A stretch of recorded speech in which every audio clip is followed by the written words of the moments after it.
Türkiye'ye geçin. Assalomu alaykum. Keling. Bismillah. Assalomu alaykum. Assalomu alaykum. Charchamayapsizmi? Charchamayapsizmi? O'zi yaxshimisiz? Rahmat, rahmat. Kecha ko'tarsak bo'ladimi? Mayli. Tanish qo'shiqmi deyman? Zo'r qo'shiq.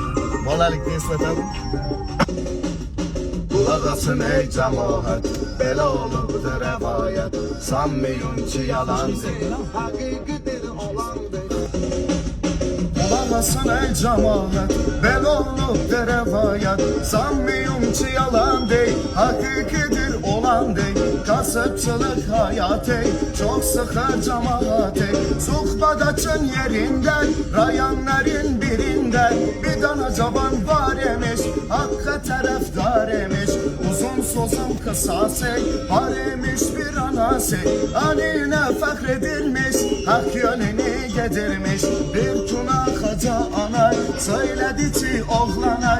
Getir ömür kervanım, ay sana kurban canım. Gezirsen eğlenirsen, bez kaçan evlenirsen.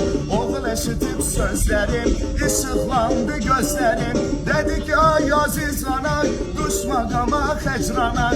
Koy deyim hakikatim, sevirem bir afetin. Namuslu gayretlidir, obruli ismetlidir. Razılığını verersen, o kıza elçi gidersen. Ana dedi ki razıyam, bir işten de razıyam. Bunu mənə tez deyərdim, bir gəlmə söz deyərdim. O kız giler giderdim, elçiliğimi ederdim. Mərd olur seven günün, içindi de geçtövün. Kısmatı var herkesin, göster bana adresin. O kızı sen çun alim ben, sonra rahat alim ben. Okulda razılaştı, ana durup hazırlaştı. Sevinciyle güle güle, tez yollandı kız gele.